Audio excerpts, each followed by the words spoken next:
நீங்க YouTubeல ஏதாவது சர்ச் பண்ணும்போது, சில பேரோட YouTube சேனல் மட்டும் எப்படி ஃபர்ஸ்ட் பேஜ்ல ரேங்க் ஆகுது. ஃபார் எக்ஸாம்பிளுக்கு நீங்க ஏதாவது ஒண்ணு தெரிஞ்சுக்கணும் அப்படின்னு சர்ச் பண்றீங்க. பிசினஸ் பத்தி இருக்கலாம், இல்ல இங்கிலீஷ் கத்துக்கணும்னு சர்ச் பண்ணலாம், இல்ல ஜெனரல் நாலேட்ஜ் எதனா வந்து சர்ச் பண்ணலாம், இல்ல மொபைல் ரிவ்யூ பத்தி சர்ச் பண்ணலாம். ஸோ ஏதாவது ஒண்ணு நீங்க YouTubeல சர்ச் பண்றீங்க. ஸோ நீங்க சர்ச் பண்றது ரிலேட்டடா நிறைய YouTube சேனல் இருக்கும். நிறைய பேர் அதுக்கு வீடியோ போட்டிருப்பாங்க. பட் சில பேரோட YouTube சேனல் மட்டும் எப்படி ஃபர்ஸ்ட் பேஜ்ல ரேங்க் ஆகுது. என்னைக்காவது நீங்கள் திங்க் பண்ணியிருக்கீங்களா? நாம என்ன நினச்சிட்டு இருப்போம்னா, அவங்க அதிகமாக சப்ஸ்கிரைபர் வச்சுருப்பாங்க, அந்த வீடியோவை அதிக பேர் பார்த்துருப்பாங்க, அதிகமாக லைக்ஸ் வந்திருக்கும், இல்லை அவங்க ஒரு பாப்புலரான ஆளாக இருப்பாங்க. ஸோ இப்படி தான் நம்ம ஆல்ரெடி மைண்டில் ஃபிக்ஸ் பண்ணி வச்சுருப்போம். ஓகே, இதெல்லாம் ஒரு ரீசன். ஆனால் முக்கியமான ரீசன் என்ன அப்படின்னு உங்களுக்கு தெரியுமா? ரெண்டாவது ஒரு குட்டி எக்ஸாம்பிள் சொல்கிறேன். இப்போ கூகுளில் நீங்கள் போயிட்டு பெஸ்ட் ஹோட்டல் இன் சென்னை அப்படின்னு சர்ச் பண்ணுறீங்க.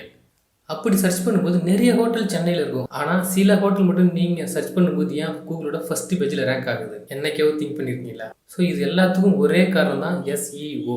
ஸோ இந்த SEO என்ன அப்படின்னு சொல்லிட்டு தான் பார்க்க போகிறோம்.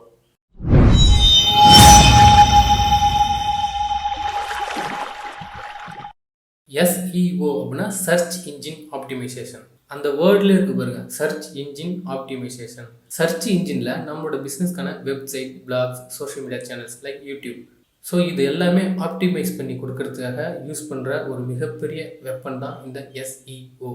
சர்ச் இன்ஜின்லாம் ஒன்றும் இல்லை, கூகுள், யாகு, பிங், யூடியூப் எங்கெல்லாம் சர்ச்சிங் ப்ராசஸ் நடக்குதோ எல்லாமே சர்ச் இன்ஜின் தான். ஃபார் எக்ஸாம்பிளுக்கு நம்ம கூகுள் எடுத்துப்போம். ஏன் கூகுள் அப்படின்னு சொல்கிறேன்னா, வேர்ல்டு வைடாக 92% சர்ச்சிங் ப்ராசஸ் எதில் நடக்குது அப்படின்னா கூகுள் தான். ரிமைனிங் 8% சர்ச்சிங் ப்ராசஸ் தான் மற்றதெல்லாம் நடந்துட்டு இருக்கு. SEOனா என்ன அப்படின்னு சொல்லிட்டு வாட் இஸ் வாட் உங்களுக்கு என்ன அப்படின்னு சொல்லிட்டு ஒரு பேசிக் தெரிஞ்சிருக்கும். ஸோ இந்த SEO எப்படி பண்ணுறாங்க அப்படின்னா, சர்ச் இன்ஜினில் ஒரு நபர் எப்படிலாம் சர்ச் பண்ணுவார். ஃபார் எக்ஸாம்பிளுக்கு நான் ஒரு மொபைல் வாங்கணும் அப்படின்னு நினைக்கிறேன். கூகுளில் போய் எப்படி சர்ச் பண்ணுவேன், என்ன மாதிரி மொபைல் வாங்கணும் அப்படின்னு நான் திங்க் பண்ணுவேன். ஓகே, கூகுளில் போய் சர்ச் பண்ணுவேன், பெஸ்ட்டு மொபைல் ஃபோன், இல்லை ஒரு பிராண்டில் வாங்க போகிறேன்னு வச்சுக்கோங்க, பெஸ்ட்டு மொபைல் ஃபோன் இன் சாம்சங். இல்லை வேறு எப்படி சர்ச் பண்ணுவேன், பெஸ்ட்டு மொபைல் ஃபோன் இன் சாம்சங் அண்டர் 15,000. ஸோ இப்படி தானே சர்ச் பண்ணுவேன். ஸோ நான் எப்படிலாம் சர்ச் பண்ணுறனோ அதுதான் கீவேர்ட்ஸ். இந்த கீவேர்ட்ஸ்லாம் கலெக்ட் பண்ணி தான் மொபைல் சம்மந்தமாக பிஸ்னஸ் பண்ணுறவங்க இருக்கட்டும், இல்லை யூடியூப்பில் மொபைல் சம்மந்தமாக ரிவ்யூ பண்ணுறவங்களா இருக்கட்டும், இல்லை அன்பாக்ஸ் பண்ணுறவங்களா இருக்கட்டும், இந்த கீவேர்ட்ஸ்லாம் கலெக்ட் பண்ணி தான் அவங்களோட பேஜுக்கு SEO பண்ணி வச்சுருப்பாங்க. ஸோ இப்படி SEO பண்ணுறதால அவங்களோட பேஜ் யாராவது கஸ்டமர் இந்த கீவேர்ட்ஸ் ரிலேட்டடாக சர்ச் பண்ணும்போது அவங்களோட பேஜாக இருக்கட்டும், இல்லை வெப்சைட்டாக இருக்கட்டும், பிளாகாக இருக்கட்டும், ஃபஸ்ட்டு பேஜில் ரேங்க் ஆகுது. ஏன் எல்லாருமே ஃபர்ஸ்ட் பேஜில் ரேங்க் ஆகணும் அப்படின்னு நினைக்கிறாங்கன்னா, யூடியூப் ரன் பண்ணுறவங்க என்ன பண்ணுவோம், அவங்களோட பேஜ் ஃபர்ஸ்ட் பேஜில் வந்தால் நிறைய வியூஸ் வரும். தென் ஒரு பிஸ்னஸ் வெப்சைட் வச்சுருவங்க என்ன பண்ணுவாங்க, அவங்களோட பிஸ்னஸ் வெப்சைட் ஃபர்ஸ்ட் பேஜில் கூகுளில் ரேங்க் ஆச்சுன்னா நிறைய பேர் கஸ்டமர் கிடைப்பாங்க, நிறைய கிளைண்ட்டு கிடைக்கும். ஸோ அது மூலயமா அவங்க பிஸ்னஸ் அடுத்த லெவலுக்கு க்ரோ ஆகும், நல்ல ப்ராஃபிட்டும் கிடைக்கும்.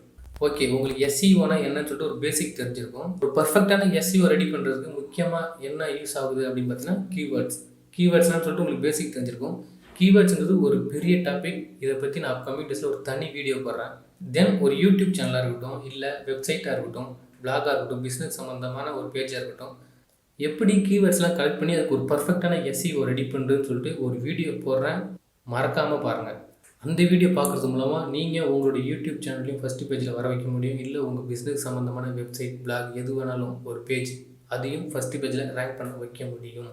ஓகே, இந்த channel full and full business. ஒரு பிஸ்னஸ் எப்படி ஸ்டார்ட் பண்ணுறது, இப்போ உள்ள காலகட்டத்தில் அந்த பிஸ்னஸ் எப்படி க்ரோ பண்ணி கொண்டு போகிறது. ஸோ ஒரு பிஸ்னஸை க்ரோ பண்ணி கொண்டு போனால் இப்போ உள்ள காலகட்டத்தில் கண்டிப்பாக டிஜிட்டல் மார்க்கெட்டிங்கால் மட்டும்தான் முடியும். ஸோ நம்ம டிஜிட்டல் மார்க்கெட்டிங் கூடவே கற்றுக்கிட்டு போகலாம். ஓகே, நீங்களும் என்ன பிஸ்னஸ் ஸ்டார்ட் பண்ணணும், நீங்கள் ஸ்டார்ட் பண்ணுற பிஸ்னஸை க்ரோ பண்ணி கொண்டு போகணும், நீங்களும் டிஜிட்டல் மார்க்கெட்டிங் பற்றி நிறைய கற்றுக்கணும் அப்படின்னு நினச்சின்னா சப்ஸ்கிரைப் பண்ணிக்கோங்க. நான் போடுற அடுத்தடுத்த வீடியோலாம் உங்களுக்கு வரணும் அப்படின்னா நோட்டிஃபிகேஷன் பெல்ல ஆளில் போட்டுக்கோங்க. உங்களுக்கு பிஸ்னஸ் சம்மந்தமாக, இல்லை டிஜிட்டல் மார்க்கெட்டிங் சம்மந்தமாக, இல்லை ஒரு பிஸ்னஸ் எப்படி க்ரோ பண்ணி கொண்டு போகணும், இது போல் ஏதாவது டவுட் இருந்தால் கமெண்ட் செக்ஷனில் கமெண்ட் பண்ணுங்கள். தேங்க்யூ ஃபார் வாட்சிங். அடுத்த வீடியோவில் பார்க்கலாம்.